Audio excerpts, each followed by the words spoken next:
Hi friends, and welcome to Faerireads, where we talk about things that make the mundane more magical, namely books. Today's video will be the first part of my January wrap-up, including the books that I read in the first half of January. So if that sounds interesting to you, just keep watching.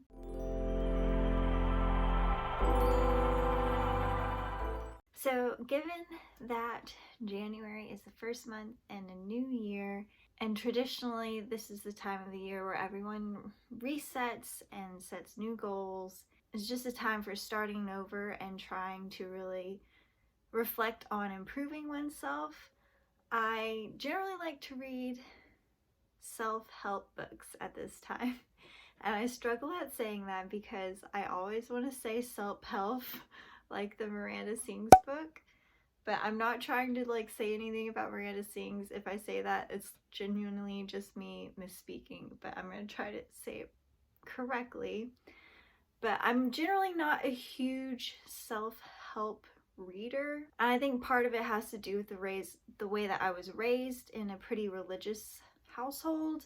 It was sort of the idea that you shouldn't look for help outside of religion, that sort of thing, which is not something that necessarily I believe, but I do think there's a lot of truth to looking at people who make that kind of content, especially, when that is their full-time job, that, it could very much be, a snake oil salesman kind of thing, where people really are just taking advantage of people in hard situations and trying to profit off of that. And by not really giving any actionable advice or help, it's just stuff to make people feel better about themselves and sort of it's a con game, But I do like to feel motivated every now and then, and I have listened to a few in the past, at the beginning of 2020. I listened to some self-help books that I did find really,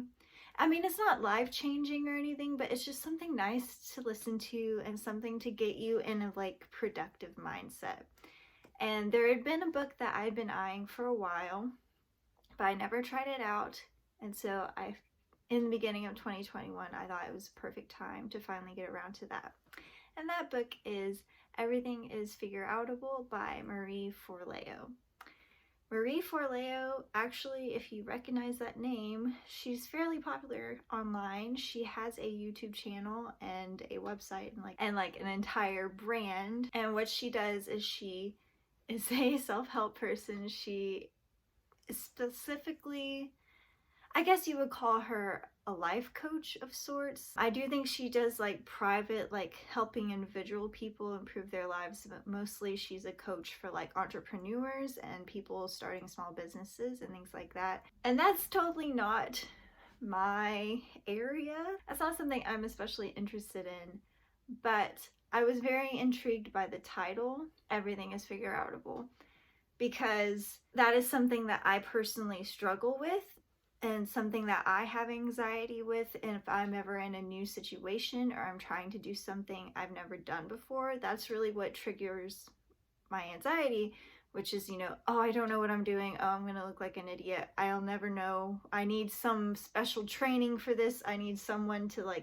validate me that I can do this, that kind of thing, when that's not always necessarily true. So I figured it would have a lot of good information to get me over those little barriers that I place for myself. The premise of the book revolves around the title, Everything is Figureoutable. And generally that's her message, is that you can do anything that you put your mind to. And the basis of her argument for this is really anecdotal evidence, but it's inspired by her mother, who apparently was a very go-getting kind of person. And I believe, if I'm remembering correctly, her parents were married in her early childhood, but eventually divorced. And so eventually her mom became a single mom. And even though she was a single mom and doing everything on her own, Marie would come home to find her on the roof, fixing a roof. Even though she wasn't a roofer, she didn't work construction or anything like that. She would just figured out how to do it. She would do the plumbing work around the house and different things that she had zero training in. And this was all before the internet, where you could just YouTube how to do things like that. But somehow her mom had a will to figure it out, and so she found the way to do it. And that's essentially Marie's argument, which I guess can sound really disingenuous because there are legitimate limitations out there, and I think Marie does recognize this. I think her overall message is that there are workarounds that you can find to get around those limitations, whereas it may not be the way you would originally think you could achieve something given that limitation, but there's a way around to achieve it, I guess. Again, I'm not sure if I fully co-sign with this argument, but I do feel that there is some truth to it. I do believe in the power of like human willpower. But then again, you know, there are some situations, and Marie brings up a lot of things like systemic racism, disabilities, mental illness, chronic illness, things like that. But, in which I did appreciate. In some ways she was more like, I don't know, woke than I expected. And so there was a degree of like realism in this that, you know, I didn't necessarily think she would have. So I appreciated that. I can't really say that, you know, it worked for me. I didn't come to this book like trying to change my lifestyle really, and there wasn't like a workbook or anything that I did along with it. One thing I have done inspired by reading the book is and this is something I probably should have done a long time ago, and I didn't really need to read her book to do this, but she talked about turning off your phone notifications and just, well, really what she talks about is you should take a week and just like take note of literally everything that you do and how much time it takes for an entire week, which, have I done that? No way. But it is a good idea for you just to see literally how many hours you have in a day and like how much time you end up wasting. And one of the big points that she makes is a lot of time that we waste is on our screens, on our devices. And so one thing that I did do was turn off a lot of my push notifications on my phone, on most of my apps, because a lot of times, you know, I'm sure I'm not the only one to do this, but technology makes us so absent-minded in this way. But you pick up your phone to do something, maybe to send an email, like set a reminder, or, you know, do something specific with a specific goal in mind. But you see you have all these notifications, so I immediately go to close off the notifications to make that little bubble go away, which has its own, like, you know, satisfying, like you get a little endorphin or something, I guess, to make it go away. You feel like you've achieved something, and then you set your phone down and you think, wait, I had something to do. So you go back and pick up your phone again and try to figure out what you were trying to do in the first place. And I do think that has helped with my screen time. And I have an iPhone, by the way, which I'm actually filming on right now, so you are actually seeing through an iPhone in this moment. I have the settings where like at 9 p.m. my apps shut off basically, except for like emergency kind of apps. And so those things do help. So I guess I have made a slight change in my lifestyle. Can you call that a lifestyle change? Probably not.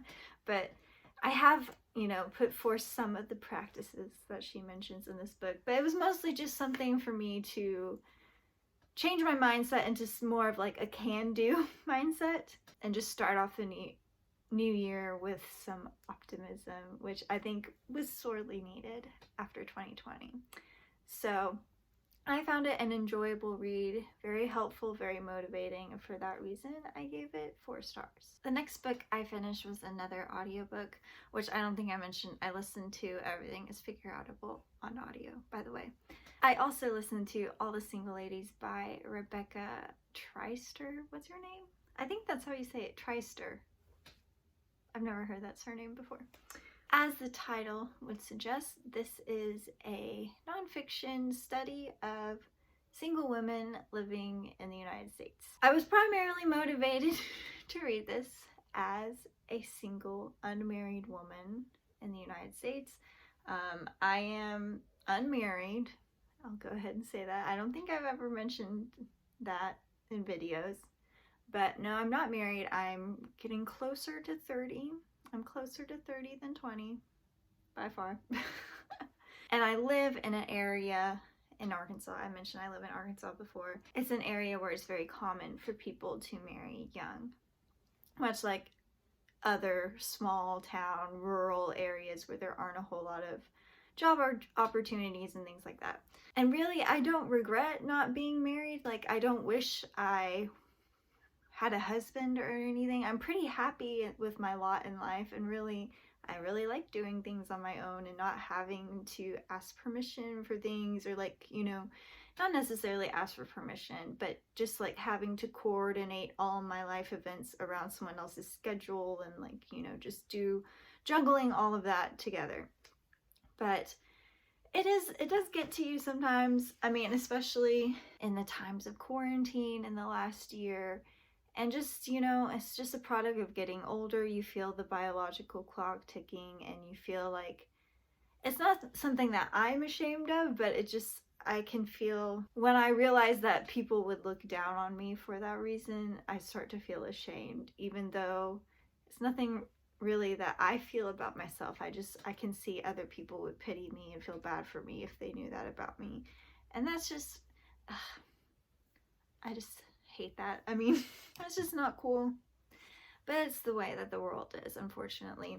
So I was looking for something, I guess I was going into this with that kind of bias, like trying to see what this book says about myself. But really, I was just interested in this from a historical perspective of, you know, how long women have been able to live single and just the history of it. And like I said, it mostly focuses on the United States.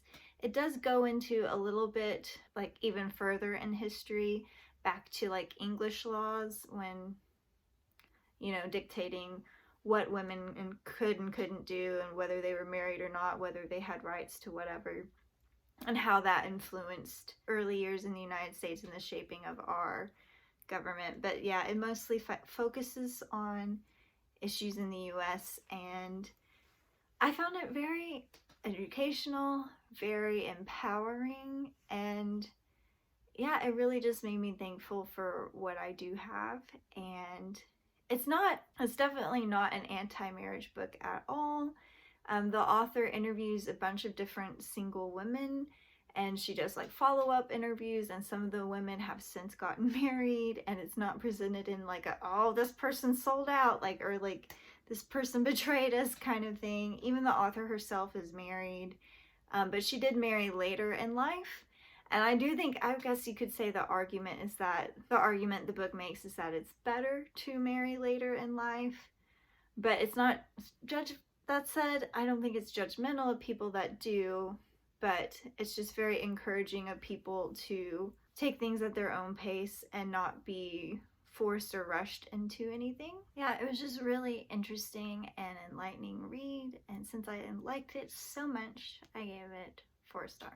The next book I finished was The Wife Upstairs by Rachel Hawkins. First, let's talk about the premise of this one before I get ahead of myself.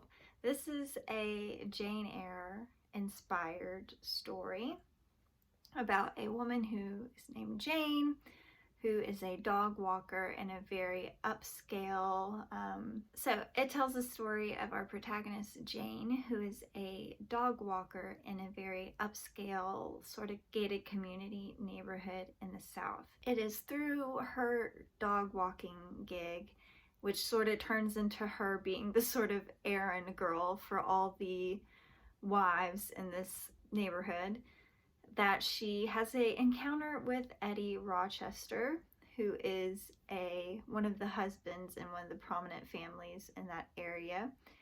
And they sort of hit it off, and she's very intrigued by him, but she learns that he has a troubled history. His wife just recently disappeared, and she learns that another wife of a separate family in the neighborhood has also disappeared. And she sort of, as she's working with these families, gets drawn into this drama, and she's drawn to Eddie Rochester. Like, she's feeling there may be some kind of spark there, but she's also running from her own secrets. And she's afraid that her secrets will catch up to her if she gets involved with everything going on in this community. So it is a thriller. It is a Jane Eyre inspired thriller, which I probably should have like reiterated to myself more before reading this book, because if you don't know this about me, I have mentioned it before, but if you're new, hi, hello. I love Jane Eyre. It's one of my favorite books of all time. And I understand it is somewhat problematic, but like considering it's a classic novel, I feel like you can't find that many unproblematic source materials from that time period. And like the characters do very problematic things, but yeah, people in general were just more problematic in that time. But there's just something about the writing, something about the story. I really identify with Jane. Like, I root for her. I just think she's a beautiful character. That said, I came into this book with a bit of a bias and a bit of an expectation, kind of hoping to feel the same feelings that Jane Eyre makes me feel. And I was disappointed. But given what it is, given that it is a thriller inspired by Jane Eyre. I'm not even calling it a retelling, because I feel like if I call it a retelling, that again just sets up false expectations. There are a lot of similarities, you can tell, of course. Given that it's a thriller, it's supposed to be surprising, right? I would say there's supposed to be some kind of mystery, so as you're reading, if you know the original story. I guess not everybody goes into this knowing Jane Eyre, but if you do know, you're wondering, what kind of twist is she gonna put on it? Where is it going from here? Yeah, it was just very different. I didn't find Jane as likable as a protagonist, but again, that's something that's true for a lot of thrillers. I feel like they sort of rely on kind of terrible people doing terrible things and unreliable narrators, that kind of thing. So maybe I shouldn't fault it too much for that. I guess it really bothered me so much because I love Jane so much. She felt very out of character. Now, there is a reason why she is. That makes sense as you read the book, but I feel like it would be a spoiler to mention it, so I'm not going to say that reason here. It does sort of make sense as the story develops. But I think the most disappointing part for me was the sort of big twist or the big reveal, which, one, I saw it coming. I kind of figured out how it was going to end, and I find that disappointing in a thriller. I mean, it's somewhat satisfactory, like, yeah, I'm smart enough to figure it out, but also I like being surprised. And another thing that really bothered me, when I heard that this was set in the South, I was like, oh yeah, this is like a book made for me as a Southern lady. Because, you know, I mean, I love Jane Eyre and everything, but it's, I mean, obviously it's all British culture, all the adaptations are played by British actors, which, like, it should be, yeah, that makes sense. But, like, I don't know, I just thought this would be something I would relate more to, I could feel more ownership of. And honestly, I mean, there are aspects of Southern culture that are mentioned, but it's more, I would say the culture of this book has more to do with class, social class, than anything else, because it's more a commentary on the dynamics of the specific neighborhood. And it, like, you could easily have picked up the story and moved it to, like, I don't know, Denver, Colorado, or like Canada, or like anywhere. It just didn't feel distinctly Southern to me at all.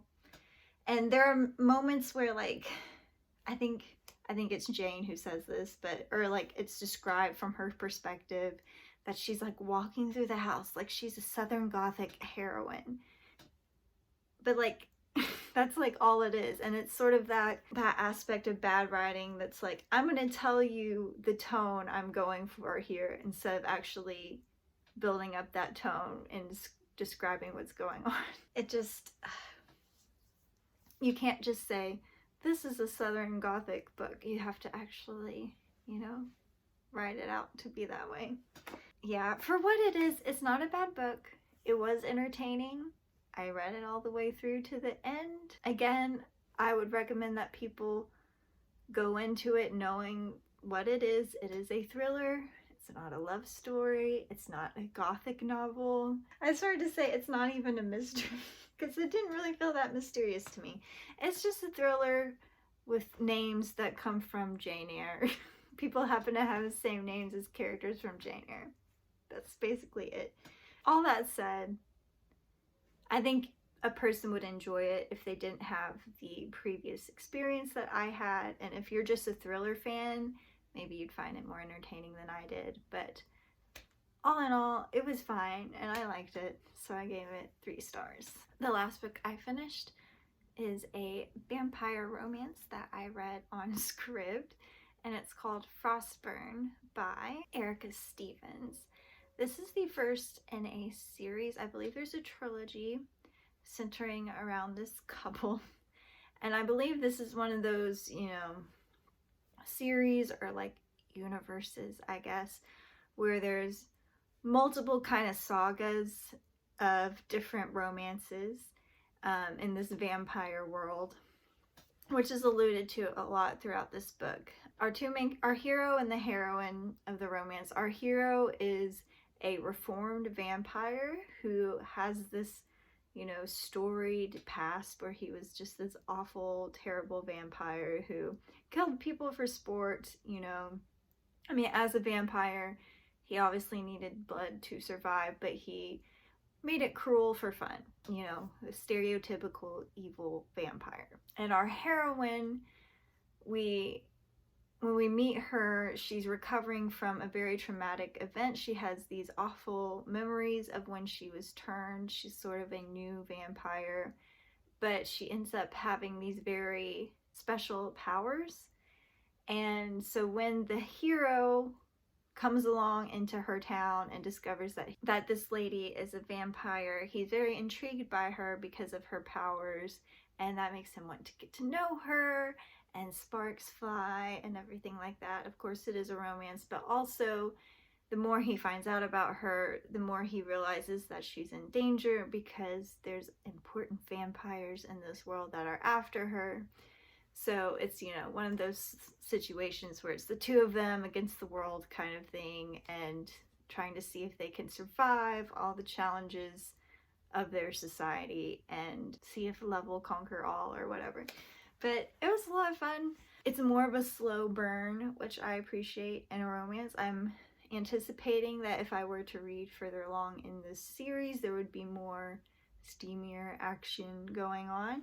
But I really liked it as a first book. I probably would have appreciated more if I had read more books in this series, because again, there's a lot of references to characters and things like that that I don't know about, but they are explained well enough for a new reader that I was able to like get the gist of it and understand for the most part what was going on. It was fun. I liked their chemistry, their banter. I like that he was like a Viking. He's like a former Viking basically, or you know, he was a Viking. I don't know. I don't know if I've ever read a book with a vampire Viking before, so that was kind of cool. But it was just a lot of fun. It was cute. I liked it much better than the last vampire book that I read, which was Until the Sun Falls from the Sky, I think is what it's called.